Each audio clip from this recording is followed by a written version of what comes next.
Hi there, I'm Carrie Cassidy from Project Camelot, and I am here with Marshall V.N. Summers. And this is a very impromptu interview done in a live setting because Marshall is up here in Estes Park, Colorado, and I happen to fly into Colorado as well to visit some friends this weekend. And I have a friend who's in attendance here who has sort of arranged this to happen, and we happen to be in the area, so I thought, you know, why not? And I am familiar with Marshall's work. I've read Allies of Humanity, I believe the first ebook, maybe even the second, I don't know. I've read an ebook. Okay. And so I am familiar with a lot of that, and I approve of that message, let me say, because it does take into account some of the philosophies of Project Camelot in general, and I will allow Marshall to really go in depth on that subject. It's very exciting to be here. It's a beautiful setting here in the Rocky Mountains, and gorgeous day. I'm excited to meet you in person, and I'm very interested to hear what you have to say. And I will try to give you as little trouble as possible, but still make life interesting for the next hour. So, so hello, and please introduce yourself to the camera for the people that are not familiar with your work, if you wouldn't mind. Okay, well, my name is Marshall V.N. Summers, and I am presenting what I believe to be an important, what I call greater community awareness and understanding about the people of Earth and our presence in a greater community full of intelligent life, and what our emergence into that greater community will mean for us and can mean for us, both the opportunities and the hazards involved in perhaps the greatest event in human history. And my background really is more as a minister. I left my work as a special ed teacher for the blind about almost 40 years ago, began to teach inner guidance. Had a personal revelation in 1982, which confronted me with a voice that had been counseling me both in my inner guidance work and as a special educator. And that had a tremendous impact on altering the course of my life. And since then, I have been receiving a vast body of teachings and insight commentary called The New Message. It's a new message for humanity. And a big part of that has to do with our encounter with this greater community of intelligent life, because that has a lot to do with why we're all here in the world at this time. But we as terrestrial dwellers do not yet have the wisdom, or nor the perspective, nor the insight enough yet to be able to comprehend this greater community sufficiently so that we as the native peoples of the world do not make the kind of critical errors that the native peoples in the past have made regarding their first contacts with explorers from beyond. Okay, now just because I'm curious, and I think that the viewer will be as well. You say you had a voice that sort of changed your path come forward, and I assume this is sort of like a contact experience of some kind. Yes. And I'm wondering, could you describe the contact in a little more depth? Certain race of beings, et cetera, and is this an ongoing contact? Do you feel that you're communicating with your higher self, or do you feel that you are actually communicating with a group of beings that are a specific race of beings, for example? Okay. I consider the voice of the voice, the primary voice, to be an angelic voice. And it was this angelic voice that began to speak to me in my work with blind children. Because anyone who works with the handicapped has to be able to develop certain kinds of intuitive skills. You can't go by the book if you're really going to teach young people how to be independent livers or live independently. And so this voice grew in scope and power for me to such a point that it began to give me curricula to teach. And I taught that curriculum, and I also studied it. I also made myself the first student of my work always. And this built up to such a point that I had an epiphany of my own, because certainly that voice isn't here simply to make you feel comfortable or to make you happy, but to ask you to do something significant and to engage you in serving the world beyond what you had considered to be possible or even preferable before. So this voice experience has grown into a major aspect of my life and certainly the source of my work. And it was this voice that asked me to receive the Allies of Humanity briefings from a group of observers, off-planet observers, who were witnessing the extraterrestrial intervention in our world and wanted to provide us wisdom about that intervention to equip us and forearm us and forewarn us of what that could mean for us. We have a real disadvantage in encountering this greater community, and so the Allies of Humanity briefings are here to impart greater community knowledge and wisdom to us, so that we may have this contact experience from a position of power and authority and responsibility. But the angelic voice is the voice of the new message. It's the voice that has presented all of my writings, all of my recordings, and now is beginning to reach people in other countries and around the world. So it has been quite an inexplicable journey. So whenever anyone asks me about my life and how did you come into this, I'm always bewildered at how I'm going to answer such a thing. And I think you understand this, because anyone who is connected beneath the surface of the mind, what you could call the higher self or the deeper self, begins to live a much more inexplicable life. Mm-hmm. And I know many of your readers and viewers understand this and experience this, as do the people who are gathered here today. I guess I'm a little confused in terms of when you call it an angelic voice and you say the Allies of Humanity material that you were given. Yes. Did that come from the angelic voice, or did it come from another group that was then communicating to the angelic voice? Is there some kind of relationship here? Well, yes. The Allies of Humanity briefings are briefings from an extraterrestrial source. It's an authentic off-planet communication that I was asked to receive. And I should mention that when I was asked to receive this, I was very resistant to it. I just did not want to get involved in this arena called the extraterrestrial presence in the world. But before, in 1996, I was preparing Greater Community Spirituality, which is a very core book to the New Message teachings. And of course, it deals a great deal with the greater community, understanding God at the level of the greater community, understanding our association, our individual association with the universe full of intelligent life, what wisdom means there, the things that we do not yet understand in order to function there responsibly and effectively. And it was this voice that asked me to receive an off-planet source called the Allies of Humanity. And I finally relented, because after a while, I mean, freedom is no choice in that sense. And that began the briefings, the transmission of the briefings. The first set of briefings happened in 2 stages over the course of 1 year, and the second set of briefings all happened within about just a few days. And the third set of briefings, which has not yet been published, most of it was received in 1 day. And then last February, I received the final chapter to it. And there's a story behind the Allies which is pretty interesting, because they're really operating as spies here in service to us, because they represent free nations in our region of space. And freedom is rare in the universe, and particularly in our region of space.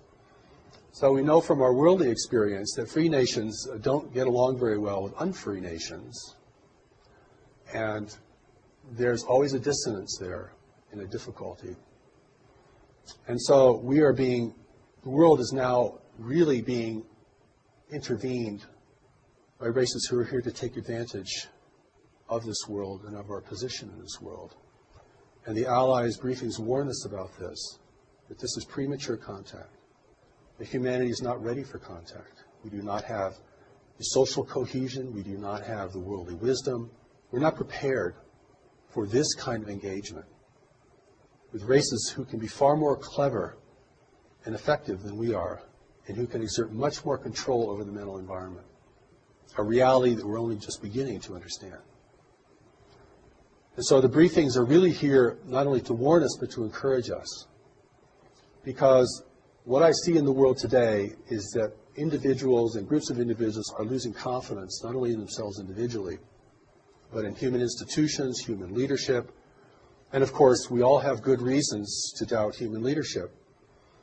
But this erosion of confidence in ourselves and one another sets the stage for the kind of intervention that is occurring in the world today, which is not a military intervention. It's an intervention of persuasion and dissonance, and it's manifesting itself in different ways. And so it's very important for us, particularly for people who have a spiritual grounding, who are focused spiritually, because we can make some very critical mistakes in assuming that whatever happens to us is the right thing to happen to us. You've heard these kind of platitudes. We're right where we just need to be. God gives us whatever we need. We can handle whatever happens. These are the kind of ideas that can really get us in trouble in engaging with the complexity of life, even as it's manifesting in our world today. Okay, well, very true words. In terms of the way the briefings came to you, can you describe how they came to you, like literally the physical way they came to you, and whether or not you say they came sort of through this particular race or a group of races, and I'm not sure which, and whether or not they manifested to you interdimensionally, physically, or whether you were, you saw them in, however it was for you. Okay, well, because a lot of people have different question. experiences in that way when Certainly. they get telepathic information from other beings, other races, which may or may not be authentic, and coming from source and so on and so forth. So can you describe sort of the nuts and bolts of that, and then we'll get into the context of the material. Well, I'll hold this in contrast to the experience of the angelic presence, which is a tremendous presence. In fact, for me, it was so tremendous that when I really was able to face it completely, it had a kind of devastating effect on my life.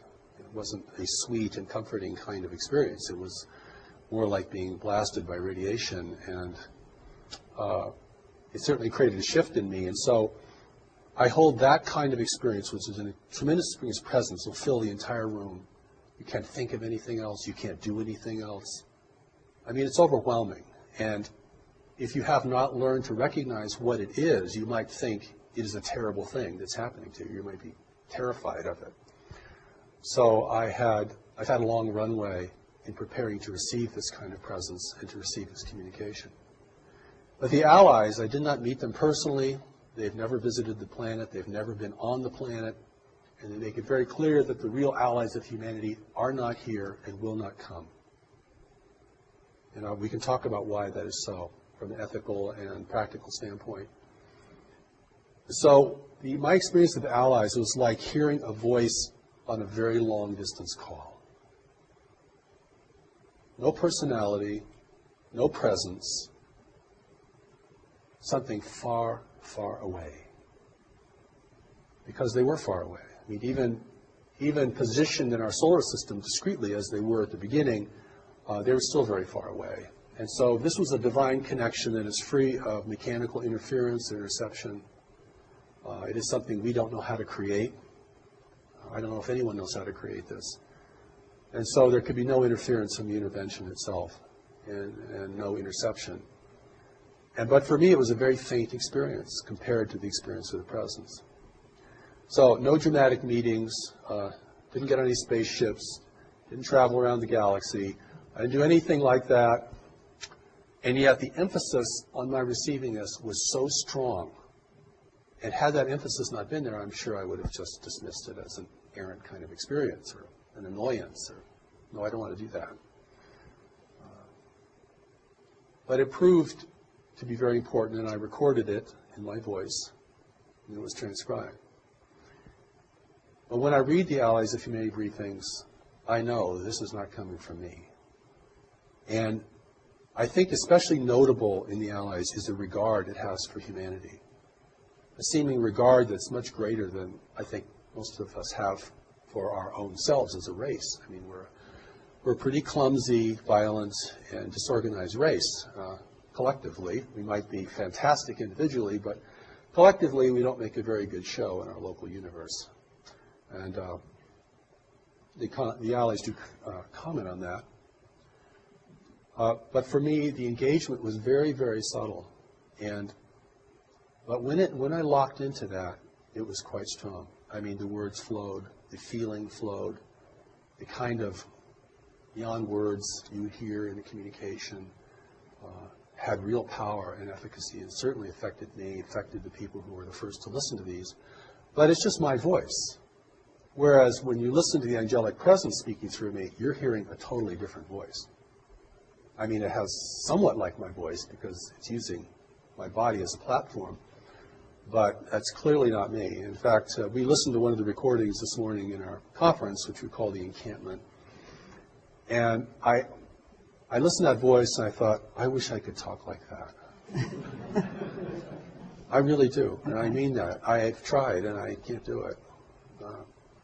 You have a 40-minute presentation, it's word perfect, every sentence is powerful, the inflections are perfect, nobody can figure out what the accent is. I don't know. You know, all I can say is I yield to that experience and to provide it to others, see if it is valuable for them. So I have a couple different directions I want to go, and I know we have limited time here, so I'm going to try to do it easily and quickly. But so in terms of, first of all, you heard it as it was a distant telephone call. So is it in your head a voice, and then you are sort of taking dictation, writing it down, or speaking it out? No, I hear it as a voice, and then that voice locks onto my voice, and then I can speak it and record it. Okay. It's way too fast for me to write. I've never been able to write these things down at the speed at which they're given. Okay, but you're hearing, it's like a sort of clear audience. Faint little voice. Faint little voice. In fact, before I received the first set of briefings, I was kept up almost an entire weekend because I didn't really want to accept it, by this little voice saying, would you please receive us? Receive us. Receive us. And this was like a ringing in your ear. It was so continual. It's like a repeating message. And but once I locked into the voice, I could speak it. And my inexplicable training has enabled me to do that. Okay. And once you started speaking what you were hearing, and you're saying, on the one hand, you did this with the angelic presence in a certain sense, then physically, I am assuming it was completely different. Completely different. The contrast couldn't be greater. Okay. No presence, no sense of anyone nearby. You're hearing something very, very distant. It's Nothing visual? No, it's like it's coming through a tube. Like someone speaking through a long tube. Okay. And that's one of the ways that I knew there was something very different, and that's why at the beginning I was resistant, because I just didn't want to deal with voices I don't know, and particularly if they claim to be off-planet and physical and things like that. But what they reveal, I think, is pretty remarkable and very clear and very shocking, and not only shocking in terms of what we don't know, but shocking in terms of what we have to might reconsider that we think we already know about the extraterrestrial presence and what it means for our world. I'd love to go down some of these paths very deeply, but at this moment, let's talk about what it is they are talking about. What are some of the main premises that they brought forward for the people that don't know? And I know that some people, certainly in the audience, are going to be very familiar with this. But if you could delineate out some of that information, certainly, maybe quickly and concisely, and then we can go deeper into sort of the nature of some of the things you have more recently gotten. That's good. First, they want us to know that there are free races actually out in the universe. And that the universe is governed by nature, and no one has been able to overcome nature. Now, this is very important because we think technology has no end, and that it can replace all the constraints of nature. And they make it very clear that the more advanced a race is technologically, the greater its need for resources. The more it has to be engaged in complex arenas of trade, the more it has to be uniform and undemocratic, and the more it's actually vulnerable to having access to what it needs from the greater community. And we live in a highly populated part of the universe where there's not a lot of frontier.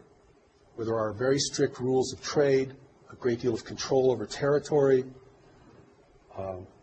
It's not the Wild West out there, free for our taking.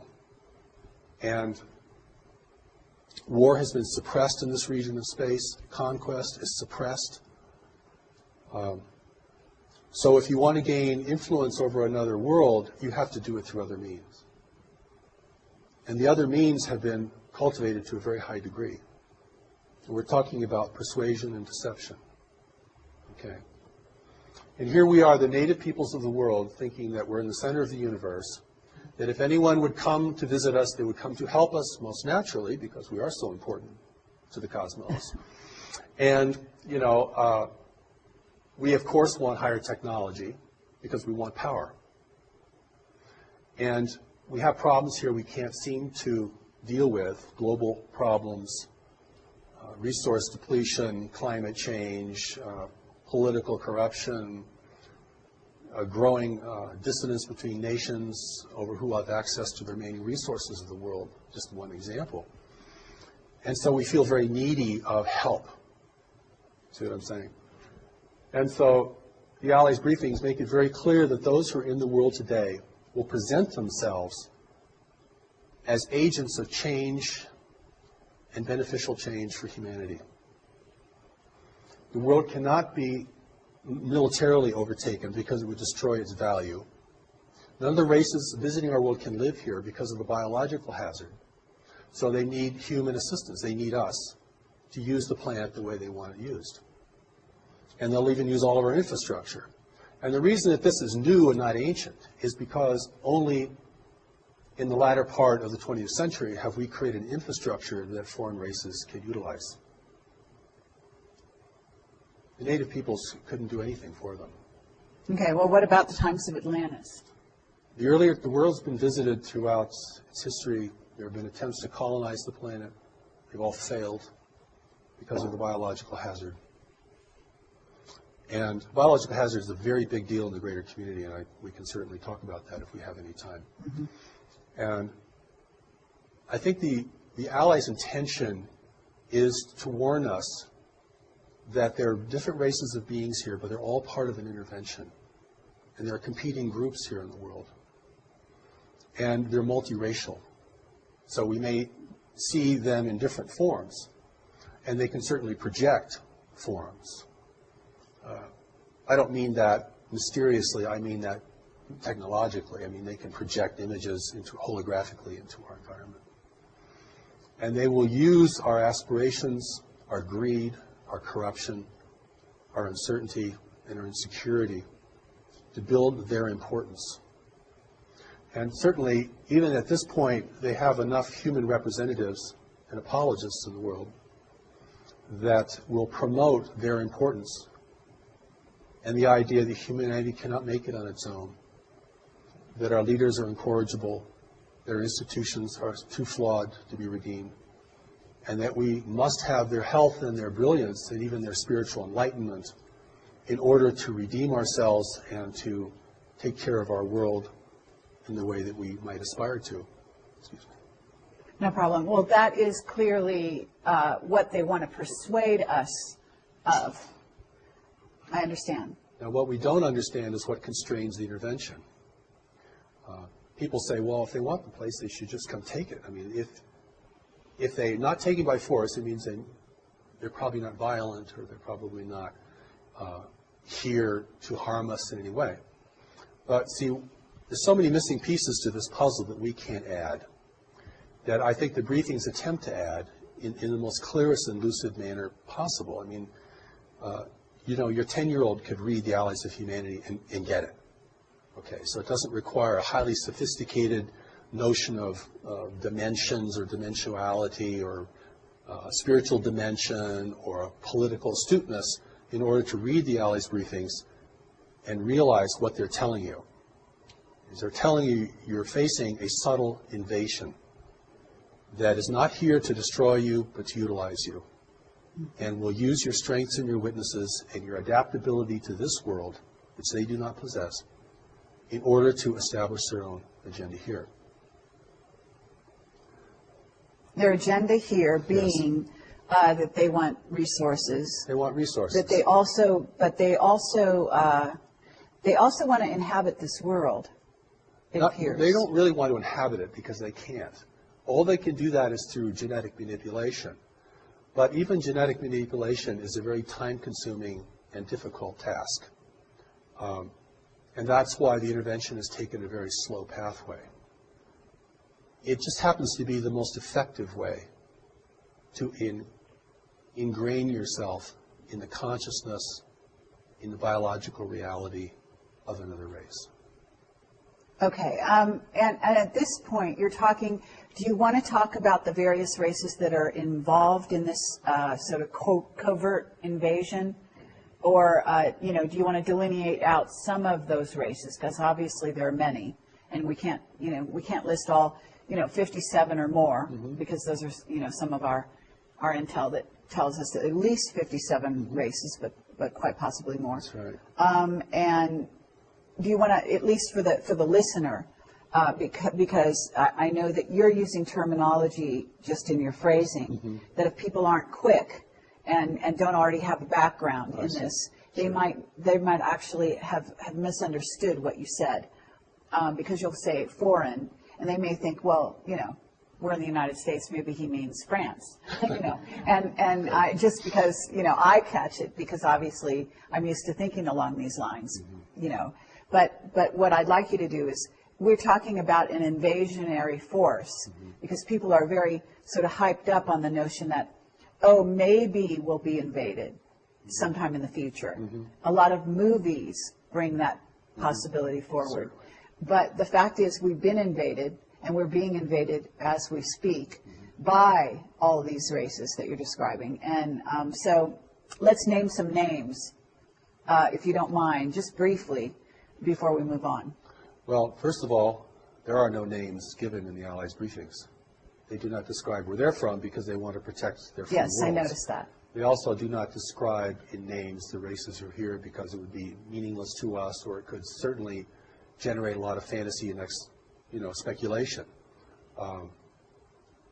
What is important to us is to know that those in our world today are resource explorers, and they are working beneath the rules or around the rules of engagement that are established in our region of space in order to have access to our world.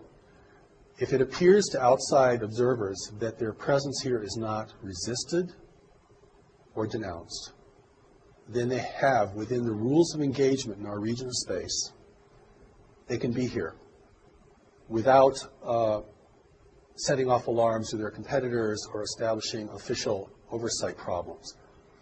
The official oversight is there's no government ruling the universe, but there are governments ruling trade.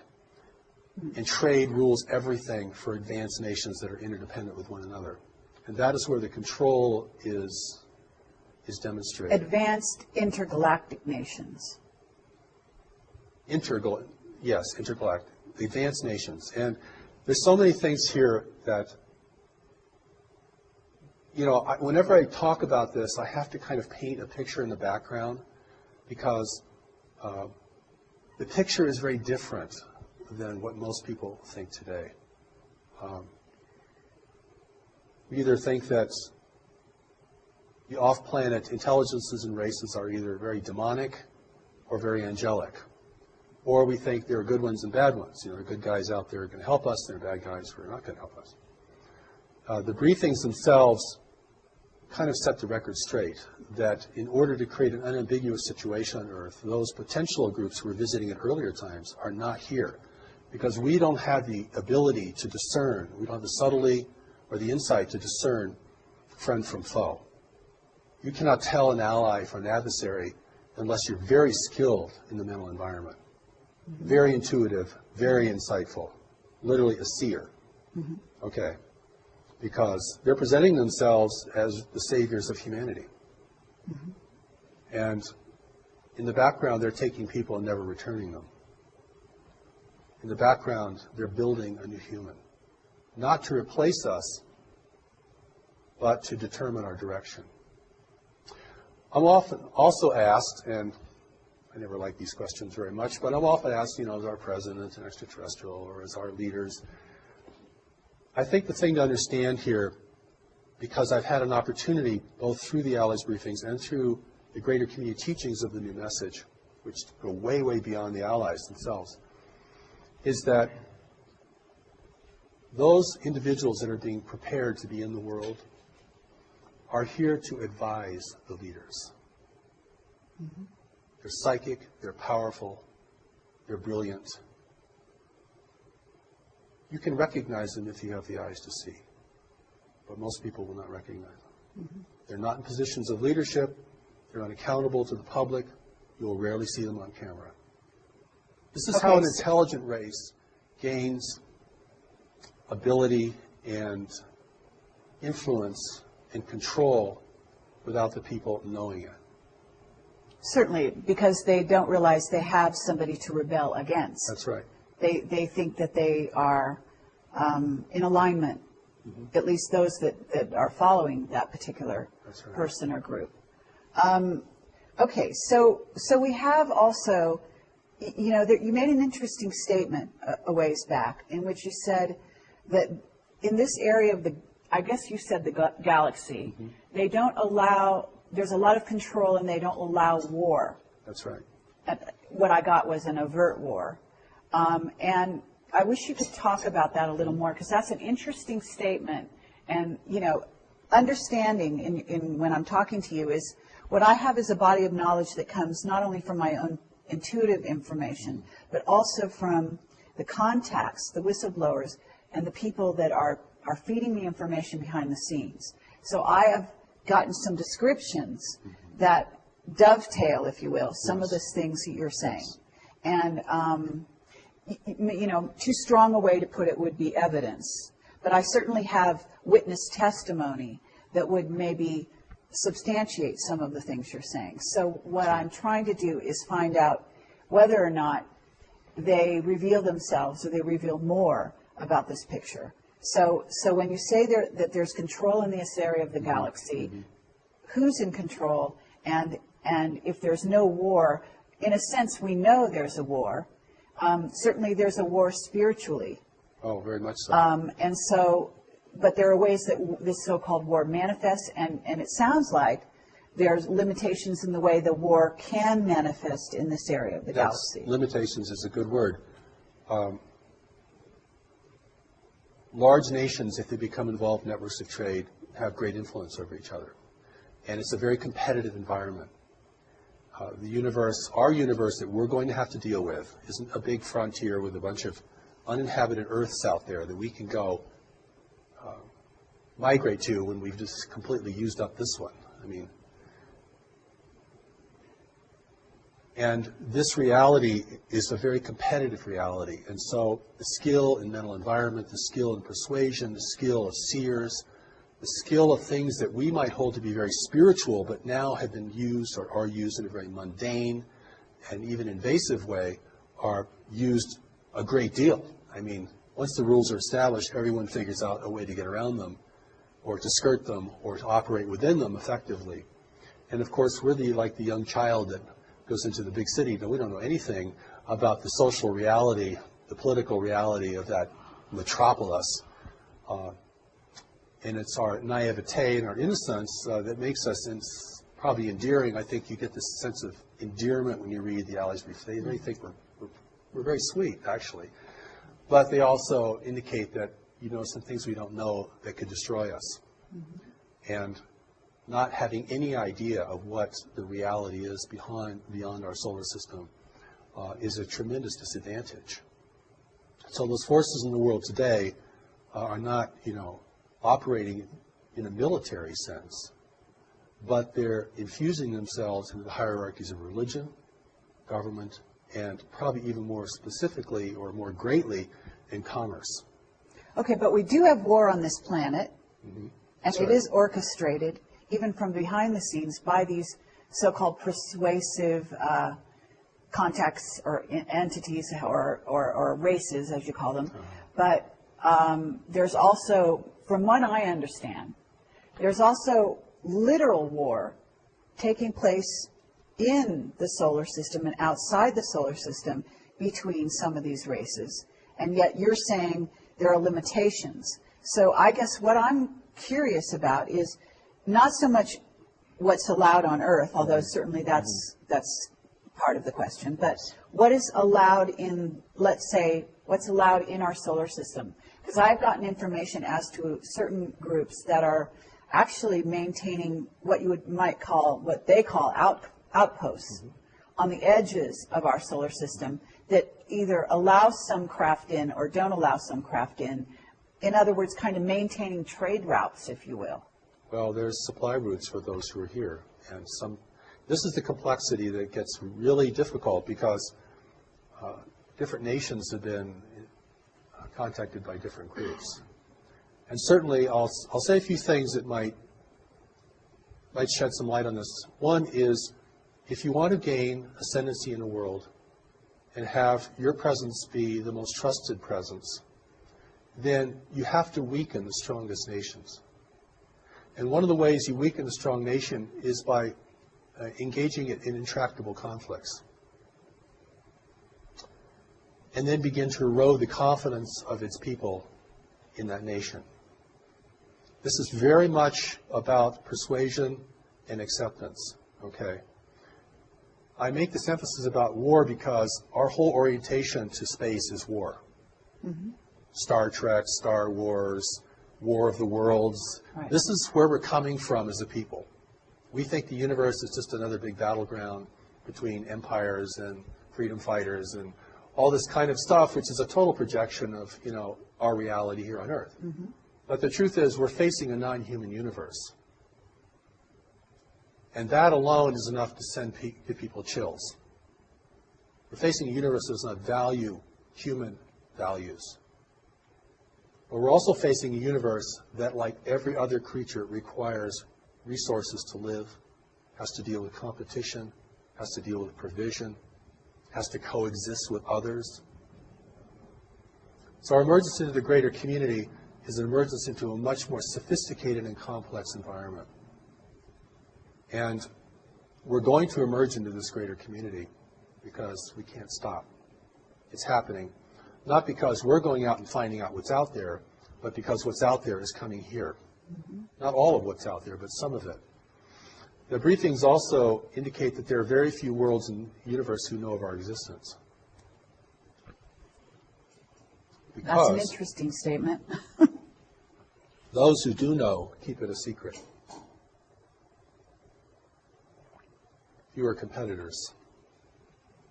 Or the freedom-loving races certainly don't want anyone to know because freedom is rare in the universe, and you begin to promote the idea that there's this beautiful virgin world down here being despoiled by its native peoples, its stewards, then you're going to have a lot of intervention.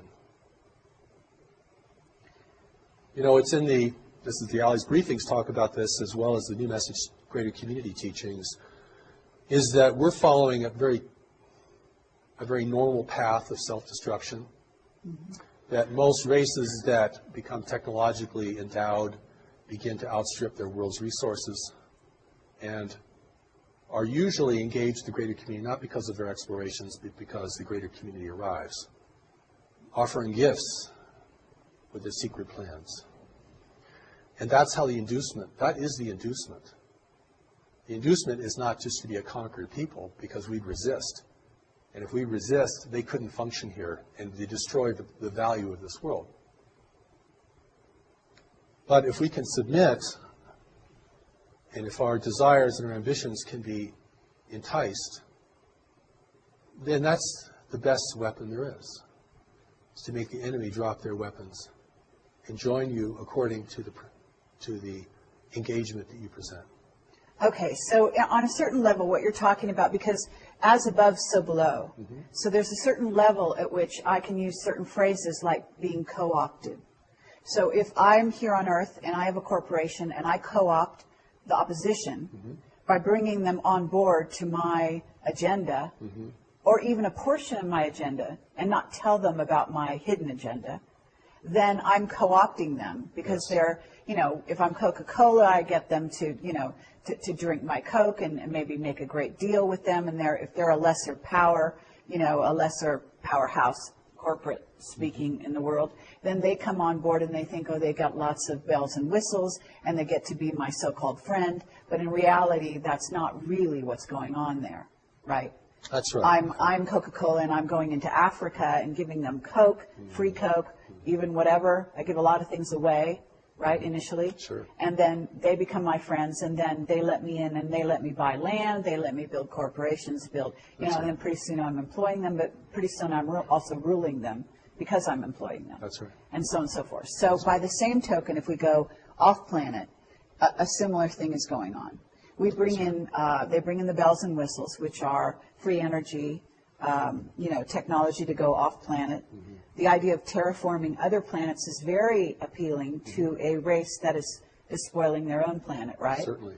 So there we have techniques to go off planet, to make going off planet more easy, and also to inspire them to possibly go to other worlds where they can then create a safe place, especially under the juncture of where we're now at, where this world is not only on a precarious road in terms of being spoiled by technology, but also by our misuse of technology, but also by earth changes that are imminent and beginning to happen.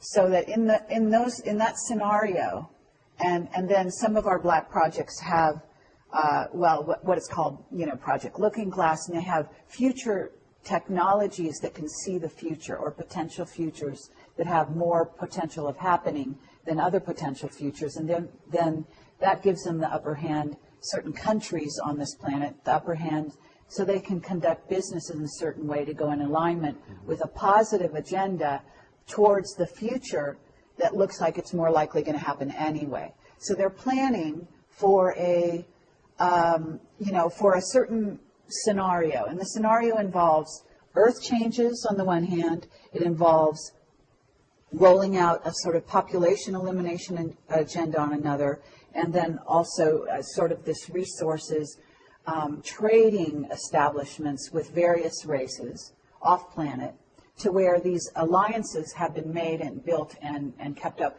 with the promise of greater benefits for the future, whether it be China's dealing with one race and told they're going to get benefits in the future of this, that, and the other, and ultimately they'll be the new rulers of this earth if they do play ball. And then you get the United States, who's had alliances with various other groups for a while, who's been told the same thing. And then you pit the two countries against each other so that they're always in a little bit diminished state, or state of sort of semi-hysteria, or at least their militaries are, and so on and so forth. So it's easy to causing dissension in a playground between two bullies. If you get the bullies fighting with each other, they're not going to really be watching what you're doing anyway, and you're over here sort of taking their gold and telling them, it's a good thing for you because you're going to back them in the future and all that kind of thing, right? I think you begin to get the gist. This is very, it's a Sorry very, for very that. well, no, it's very well said. And we're, even today, even in the world even without an extraterrestrial presence here, we're starting to learn about the power of influence. This is not, in most places in the world, this is not gunboat diplomacy anymore. This is about dependence. A nation becomes dependent upon what you purchase from them or provide them, then without changing their flag or their language, you begin to determine the course of their destiny. Mm-hmm. You don't really want to occupy them because that is way too expensive and difficult. You don't want them to resist you because that's way too difficult. And this is beginning to give us a picture of how nations influence one another in a greater community, where the level of sophistication is much, much higher, and where the psychic abilities are much higher. So I always want to take this into a larger arena of life, and also I hope we have time to talk about what the connection is to our core spirituality, because we are in the world today for a purpose, each of us. We're here to be in a time of transition and danger in the world. The greater community, certainly many people feel connected to it anyway for reasons that they probably can't explain very well. and is certainly going to be part of our collective and individual destiny. The fact that it's still, barred from the social discourse doesn't diminish the fact that it's centrally important to our future and to what kind of world we're going to have. But it's very muddy water. And even the truth has been so sullied. I gave a presentation in Denver about 10 years ago to a group there. And a young man came out and he said to me afterwards, he said, there hasn't been anything clean about the extraterrestrial presence for 25 years.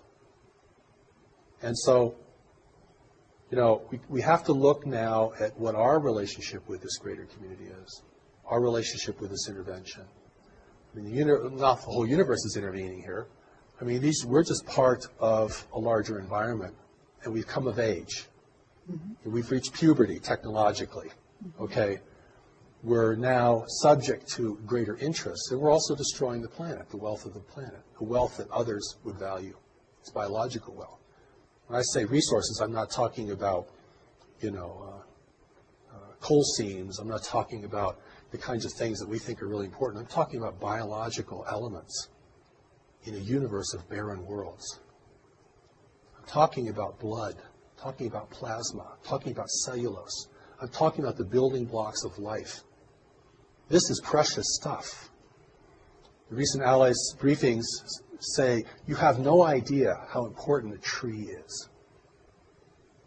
So it's really important for us to begin to get a more greater community perspective, if that's possible, than simply projecting all of our values out onto space, which will never really inform us of what we're dealing with. And that's what I think the Allies briefings, the greater community teachings of the new message, give us an opportunity to step out of this and to see the universe in a more prosaic manner, not a multidimensional, not in a way that, is extremely subtle, but in a way that's manifest, because we have to deal with the manifest reality before we can deal with the subtle reality. If we're running out of money, or if we've got a tumor in our side, right, or if we've just lost our house, that's a lot more important than our meditation practice for that day. And so it's the manifest reality we have to begin to get a handle on. And that's not as complex, I don't feel as complex, or as mystical, because this is level confusion. Level confusion is a real problem here, because there are different levels, and the levels present different kinds of things to us. But if we miss the fundamental level, then we're the native peoples of the world, encountering resource explorers that we know nothing about, whose intentions are never revealed, whose activities are surreptitious, whose impact upon people is generally destructive and manipulative. Then we have to deal with it at that level primarily if we're going to be a free race in the future. If we can't deal with it at that level, if we get lost in the dimensionality of this whole phenomenon, which is big, we're going to sell the world away or give it away. And we're going to do that. It won't be taken from us. Okay. That's the difference. You see, this is where human responsibility or ability to respond becomes critical. And in the New Message teachings, one of the important things about greater community spirituality, the spirituality of the universe, is this reality of knowledge. Because, and I'm going to use this word in a different way. I'm not talking about information or book learning or, what we learned in high school or university.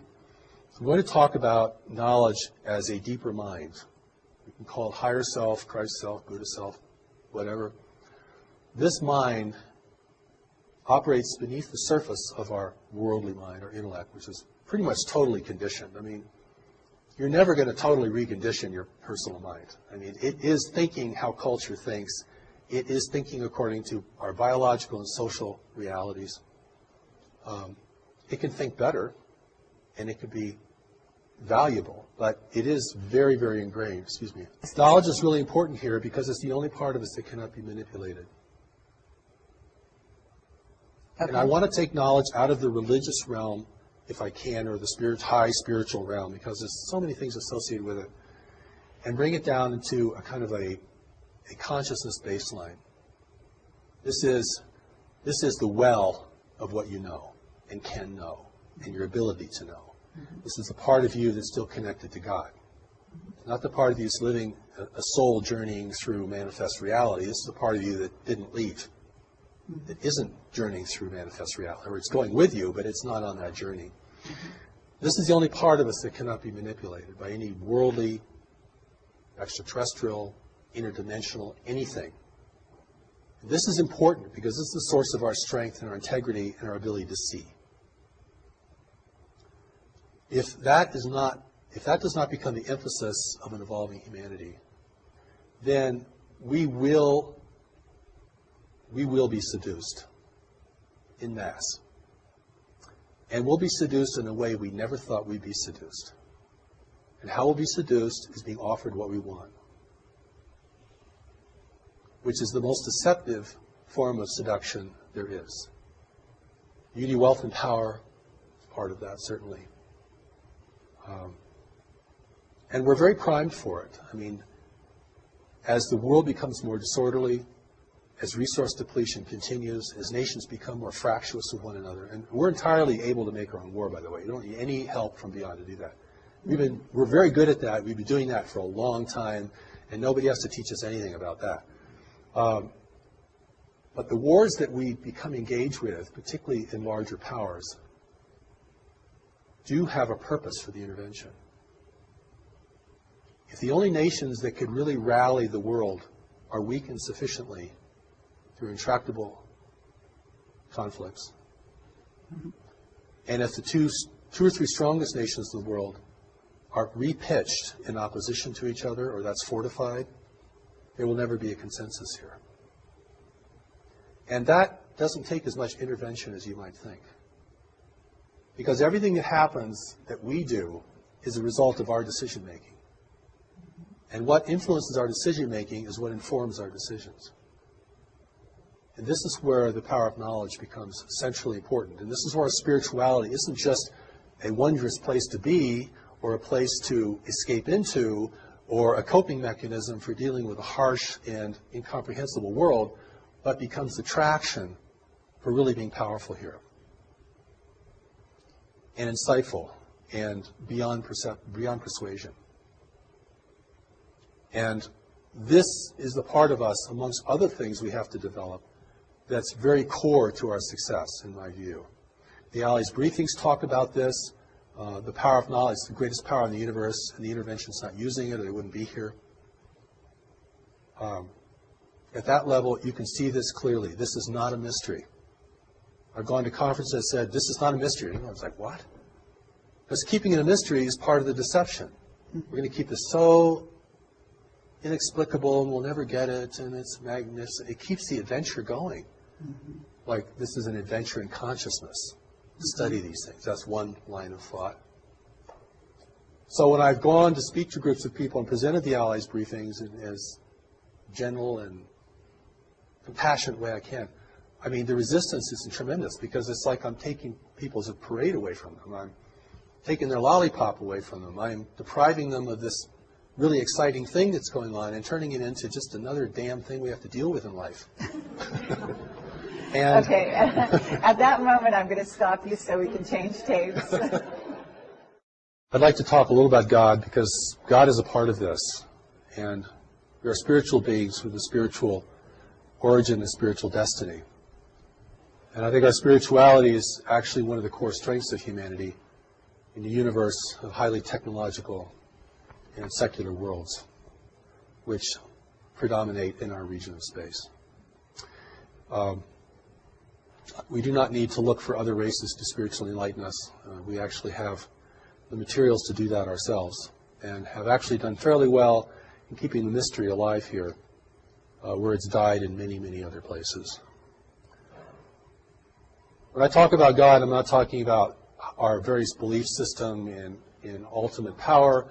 And of course, whenever the word God is mentioned, people run into all their dissonance about religion and all issues about religion and organized religion and so forth, except to say that the thing that is going to enable humanity to enter into this greater community as a free and self-determined race is going to have a lot to do with our spirituality.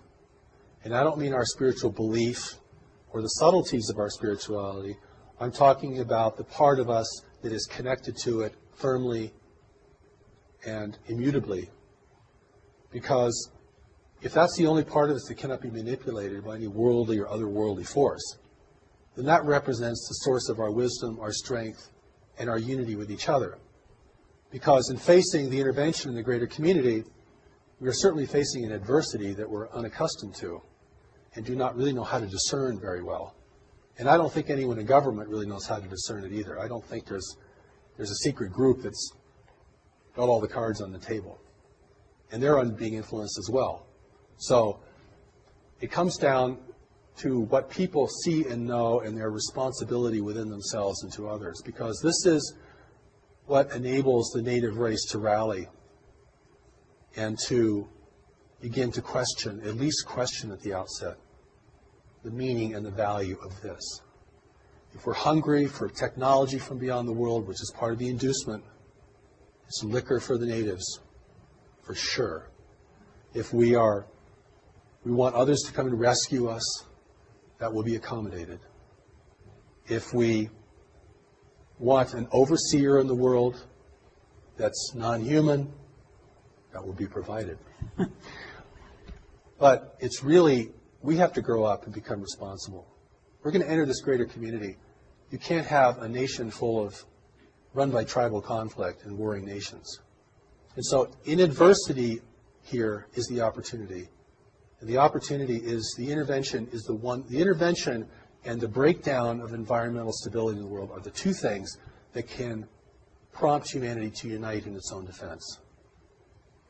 It has to be that powerful to overcome our attitudes, our beliefs, our history between nations, the contention between religions, all the things that fracture us and are fracturing us further and further and further, most of which we're doing on our own. The intervention can step back and just let us degrade ourselves down. They'll help us do that in certain ways. But, I mean, we're doing a pretty good job, even if we didn't get any assistance. The opportunity here is really that humanity has to unite to be in the greater community. There are three requirements for freedom in the universe: self-sufficiency, unity, and discretion. Now, we're clearly losing our self-sufficiency at an alarming rate. And we're spending tomorrow's inheritance like there was no inheritance. We're selling our children out, frankly. We're going to use up everything as fast as possible, always thinking that the well will never go dry. And the world is going to reshape itself to assist us in that as we degrade the planet and change its natural balances, which have enabled the rise of human civilization. Those balances, if they become imbalances, can reverse that process. We have to become united, not that we're all clones of each other or we all live under one flag, but the cooperation is, united we survive the greater community, divided we fail to it, we fall to it, eventually. And the third is discretion. We're broadcasting out into space our wars, our foolishness, our comedies, our tragedies, everything. Discrete observer may never understand our nature, but they can certainly understand our tendencies and behavior. That will have to stop. Free nations do not broadcast, except to each other in ways that are very safely encoded. The price of freedom in the universe is unity, self-sufficiency, and discretion. If we require other nations to provide our core resources here, human freedom will be lost. I don't care what your political persuasion is, what country you come from, what your religious belief is, what inner voices you listen to. That's the name of the game.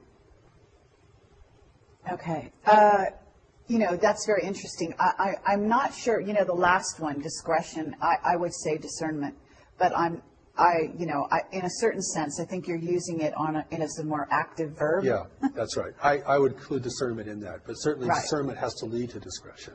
Right. Yes. So it's sort of the outside, the last point of station before action or as part of action.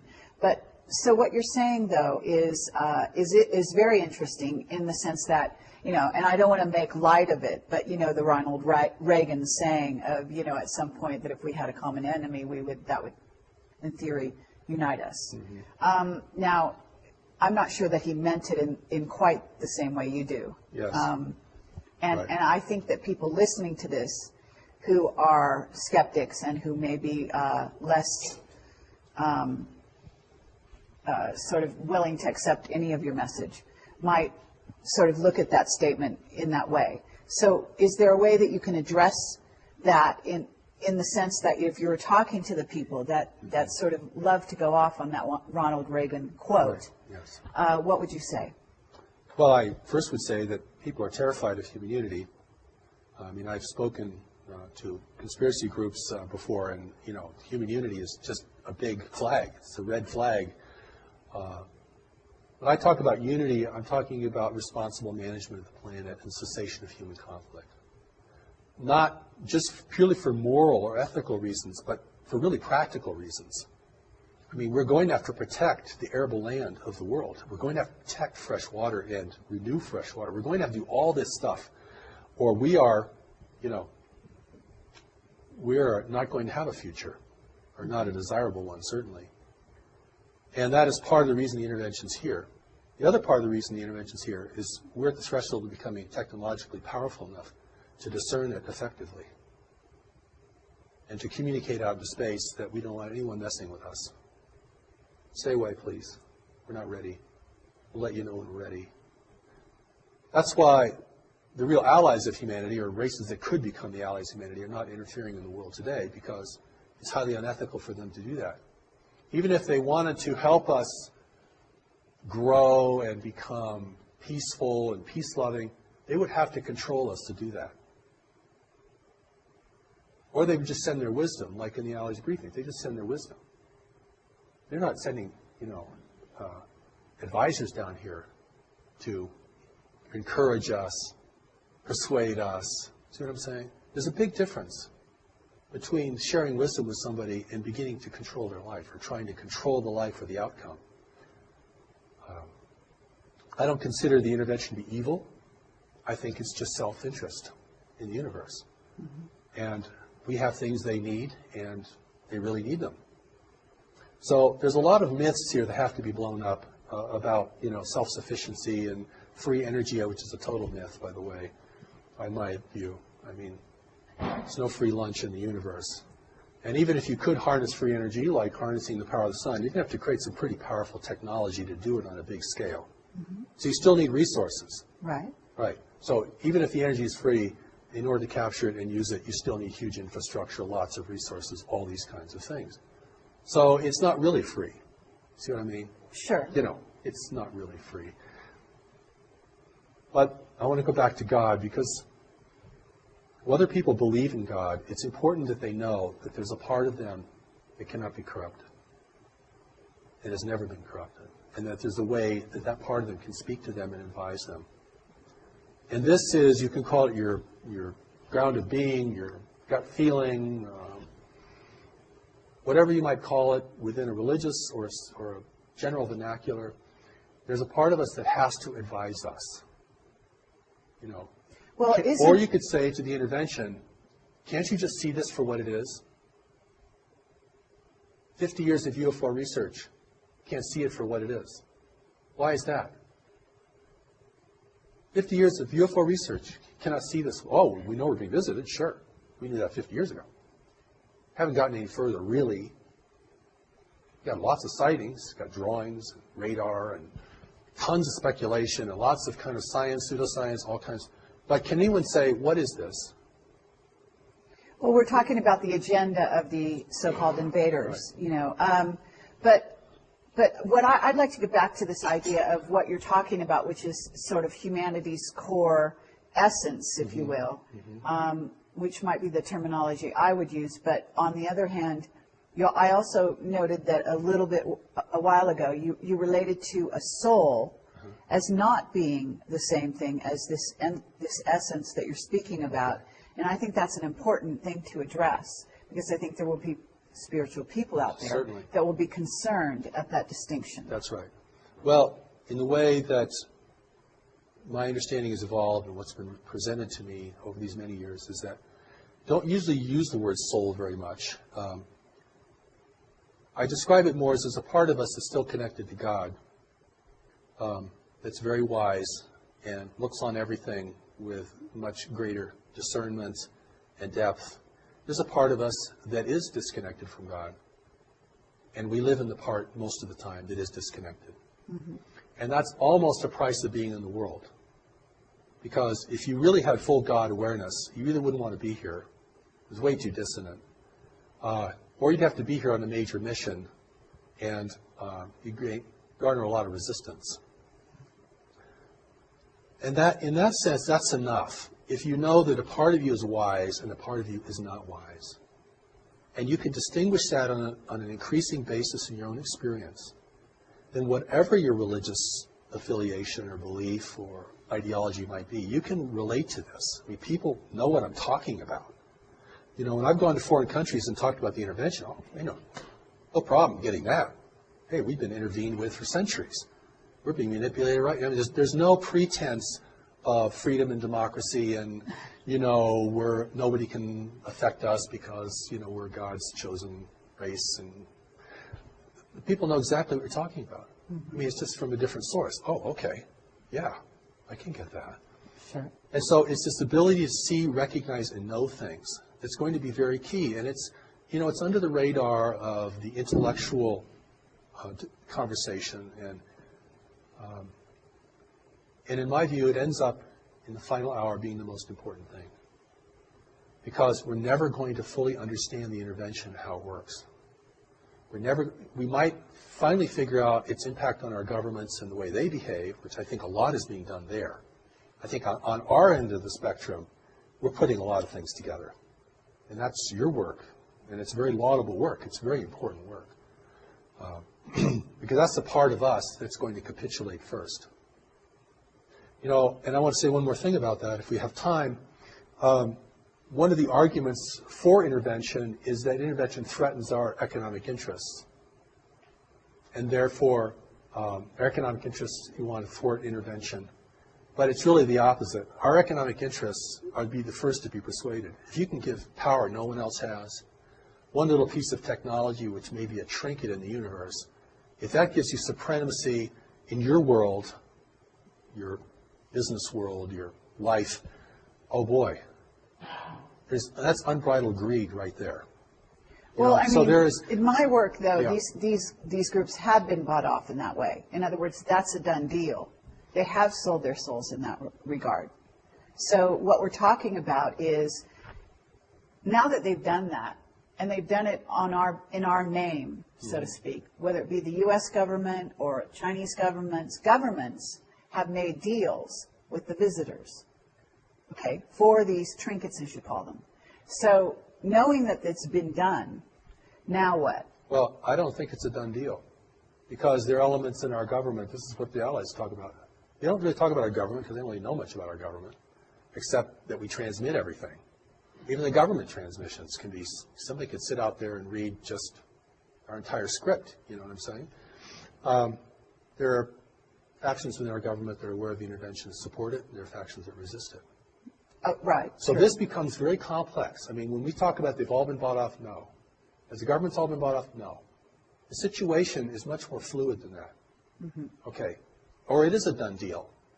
And we're just, underlings that are just going to complain and revolt and, make a lot of noise, and nothing's going to happen. The situation, the outcome has not been determined. Okay. And this is very important. Otherwise, you're really going to disempower people. Mm-hmm.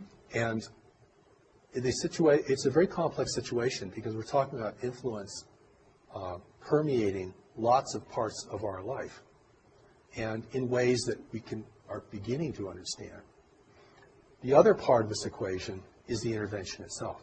What guides it, what restrains it, what it can and cannot do, how it has to behave here because it's being watched by other nations. And so if it appears, like I said before, if it appears that we are at least tolerating its presence, if it appears that we're accepting and benefiting this presence, then it looks like we are granting them permission to do whatever they want to do here. If that's the appearance, again, this is the problem. But there's a lot of that going on. So Yes. whether we can say, we could give percentages and so on and so forth. But the issue that I'm kind of trying to get to is that if we have a faction, and we're certainly aware of what we call white hats in the government around the world, who are not willing to cede sovereignty, whether it be of nations or individuals, to these visitors, whoever they are, regardless. Then at that point we have, in a sense, allies of humanity in our governments and in the powers that be, so to speak. And so given that we have that, then what is the next step? Because, there's a level at which individuals cede their freedoms, okay, and that has to do with how they interact with visiting races, and then also with governments and so on. And then there's a level at which governments cede their rights and so on. So at what point do they pull back, and how do they pull back? Because you're saying, in other words, if it's allowed on a certain level or tolerated, as you put it, then they proceed. So how do they say stop? And what is the terminology, what is the means, what are the methods in which individuals or governments or representatives of governments say to these beings, say to these invaders, stop? Or how does it communicate it to stop? I mean, if there's appearance of resistance here, opposition and resistance, that's powerful. Even if it comes from, the public. See what I'm saying? We don't know who's a white hat and who isn't a white hat in the government, and certain people certainly are, we can suspect in other ways, but it's what are we going to do? Right. What are you going to do? In your position, you have influence and can present many things to many people. What can I do? What can the people in this room do? What can anybody do? I mean, the first thing I think we have to do is begin to recognize this reality is occurring, and we have a responsibility to deal with it. If we think it's all going to be our government that's going to negotiate the outcome, we've already seceded our personal responsibility, regardless of the makeup of the government. I mean, the government may be more diluted than we are, and much more influenced. Very likely. And so, my view, but and that is, it's really, this is a real power to the people kind of message, you see. And I mean, even if you broadcast on shortwave out in the universe, we don't want intervention. We don't welcome intervention. Anything, any demonstration of resistance. I've been invited to speak at conferences, and I'll go to these conferences. I'm the only person who questions the extraterrestrial motivation. Everyone else is completely sold on it. It's groovy, at least some of them are good. And we're going to get into this because this is really exciting, and boy, we're going to get so much good stuff from these people. But we know as human beings that if you want something from someone, you can never discern them. You want something from the intervention, you've already given your power away. You're going to be blind because of what you want. sure. Or what you think you need, or what you think only they can give you. And what can they give us? They're not going to give us real technology. We turn into weaponry and probably, destroy the infrastructure of the world. They're not going to give us spiritual wisdom, or we wouldn't want intervention. They're not going to give us, high integrity, because if we had high integrity, we'd realize we're being messed with and we want everyone out of here. You all go home, please. We're not ready for you. We'll let you know when we're ready. When we establish our own rules of engagement in this planet and our own ethics of contact, then we will see who amongst we want to communicate with. That's become a position of power and authority. Listen, the Japanese kept the Europeans out for 200 years. And how they did it was they burned every ship that entered their region. Not very nice. But the message got pretty clear. And after a while, the ships stopped coming, right?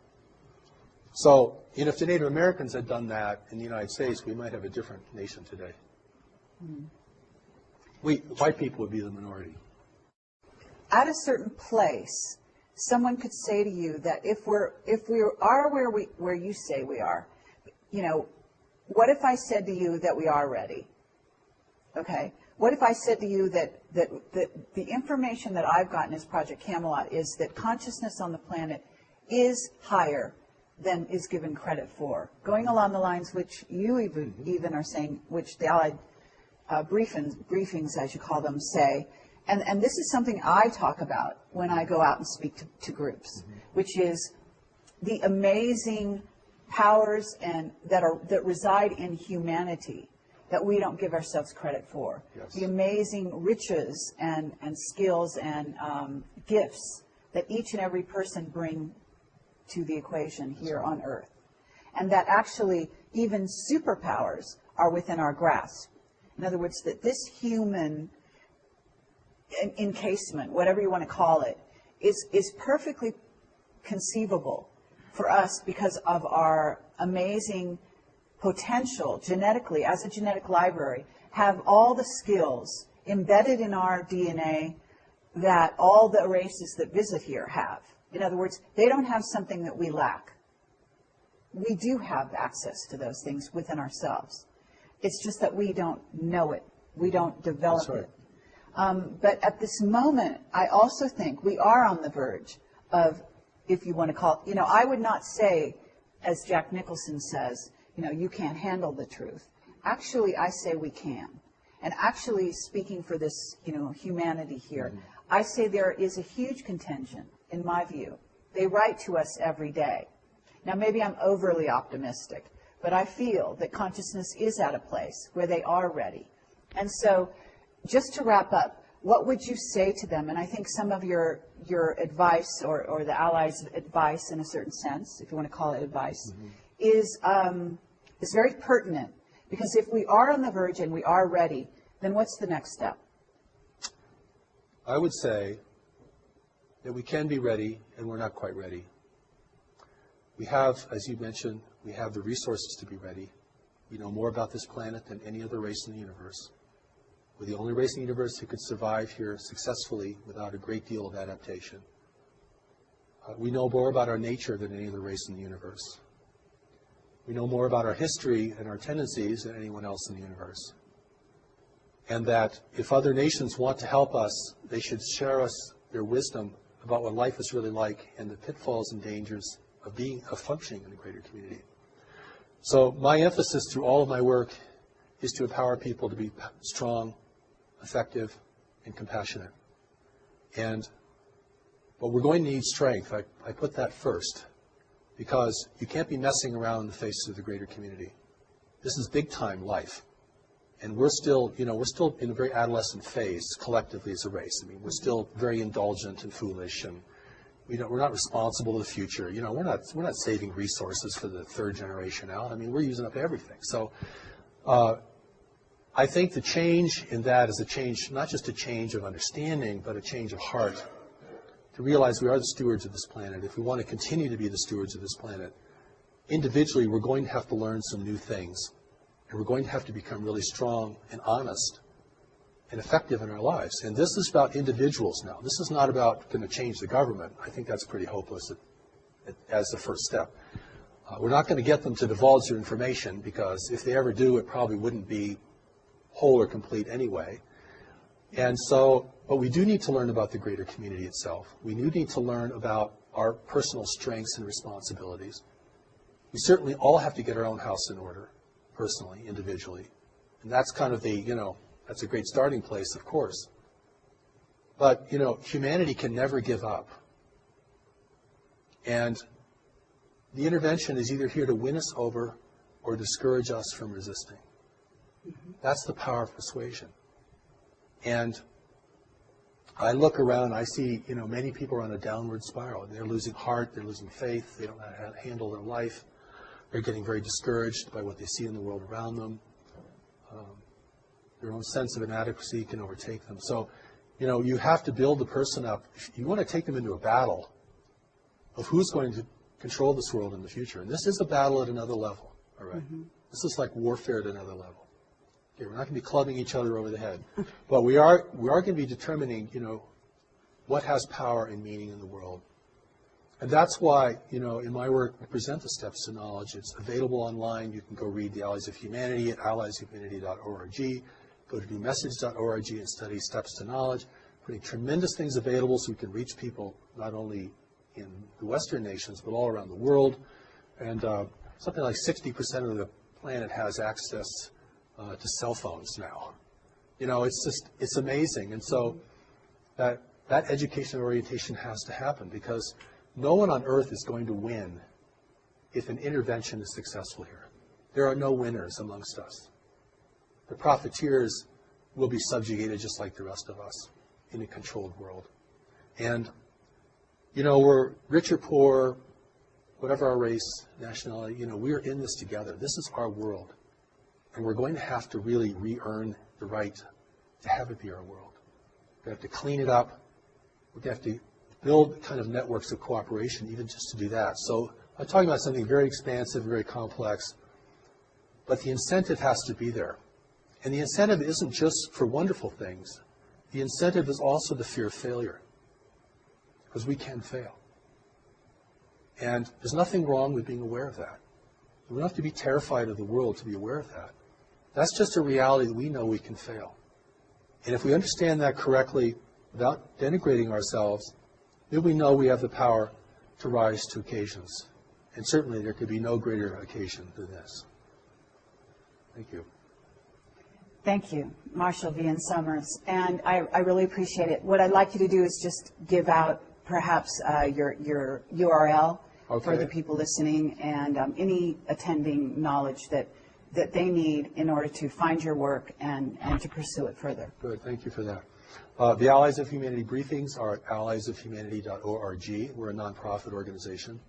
And the first Allies set of briefings is up there for everyone to read. It's also available in ebook now.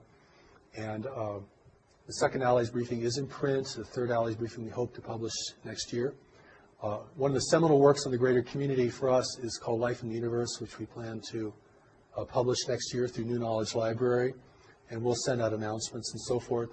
Our main website is newmessage.org, and there you can see much of the New Message teaching is available online, both in audio, the original voice of Revelation, what people can hear. That's the voice that spoke to me, that was recorded, and you can hear that. As well as, we made a tremendous amount of things available to people, as well as elements for study and application, greater community education, all these kinds of things. We really want people to have access to this, and we welcome your participation. There is the Declaration of Human Sovereignty, which is a document modeled after the Declaration of Independence. It's kind of a statement indicating to the universe our will as the people of Earth, our rights. We establish our rights. We establish the fact that we are being interfered with, and we do not hold that to be appropriate, and the kind of engagement we would like to have with other nations who are interested in us. And that's a very powerful document, and I think, you know, there's already minds working on this. This is, you know, we may think we're alone, we have a small group, or maybe we're all alone as an individual, and we're trying to put all this together, but there is a groundswell around this, and there is a greater community awareness that's growing. And that awareness really has to be wise and efficacious, and that's why I invite people to explore these materials. And thank you again. Okay, well, thank you very much. Now, I'm going to ask you one question that's going to open a whole can of worms, but I'm going to do it anyway right at the end, sort of a addendum, because I realize that if I don't ask you, people are going to say, oh, my God, you didn't deal with the subject. So, Earth changes, and you have a video out that's fairly recent that I saw. I'm not sure if I saw the whole thing. I saw part of it. And you're addressing some of the imminent Earth changes that are going to be happening, and specifically you were addressing even this fall. And so this is a timely interview. Yes. We're dealing with some possibly imminent Earth changes as I speak. Today is September 11th, 2011. Sort of an auspicious day, perhaps, by some people's estimation. There's potentially Elenin, there's potentially Nibiru and or the brown dwarf incoming to our solar system. Not sure where you stand on those topics. But basically, what can you say briefly with honoring the fact that you do have it, you know, have some issues with the length we've been going and so on. Just briefly, could you address what you think might be imminent and why? Well, I'll deal with the prosaic first, and the things that we can all touch upon is the fact that food, water, and energy are declining resources in the world, and will be increasingly so. And those things, which seem the most ordinary kinds of things, may in the end prove the most difficult for us. Certainly, earthquake activity is increasing. Volcanic activity seems to be increasing, from my understanding. And but I think the thing that's going to create tension between nations and in communities and within our own personal lives is going to be really the fundamentals. And the fact that when you look out on these beautiful mountains here, and I don't know if your camera can take any of that in, you're going to look at a dying forest. That's a dying forest out there, beginning to die. That's because the planetary climate has changed only 1 degree Fahrenheit. That is enough to unleash forces that I'm not sure anyone could foresee. Maybe if people did foresee that in the western United States alone, we've lost 40 million acres of trees from a very slight variation in our climate alone. That and the availability of water, clean water, the growing aridity of the world, particularly in highly populated areas such as Africa, the Sahel, the Middle East, Southeast Asia is having a critical water problem. These are earth changes that these are big things. This is a 4-alarm fire, actually. The other background things of increasing volcanic or seismic activity is going to have its impact as well. And I know there are other people who feel there are celestial forces that are increasing the frequency or the pitch of this, and I do not want to comment on that. I don't feel I really know enough about that to comment on that respectfully. But clearly, the pitch of the world, the intensity of things is escalating. And even if you come to a beautiful place like in the Rocky Mountains here, you can feel that escalation. I mean, young people are committing suicide and capitulating into drugs like never before. I mean, this isn't just uplifting people. This is also wearing us down. The pitch, the intensity, not just of more activity, but the actual intensity of the mental environment. And it's really something. And to keep your head in all this, you have to become very strong, very grounded in knowledge, and very appreciative of the greater powers who are here to assist us beyond the visual range. And I think that, we have to accept that we're entering into a new world. We crossed some invisible boundary that said, oh, now we're in a new world. And this isn't going to be like the world of our parents or our grandparents. I mean, we're entering a world of environmental shift. And we've dealt with that, on a national or tribal level in big ways through history, but not on a global level. And that is going to change the landscape so dramatically. It could change our whole idea of religion, could change certainly our governments and their functionality. It will be a great incentive to war, even without foreign persuasion, as a growing number of people attempt to drink from a slowly shrinking well.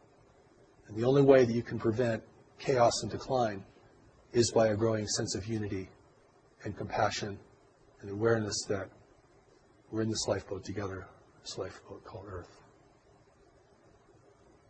Thank you. Thank you.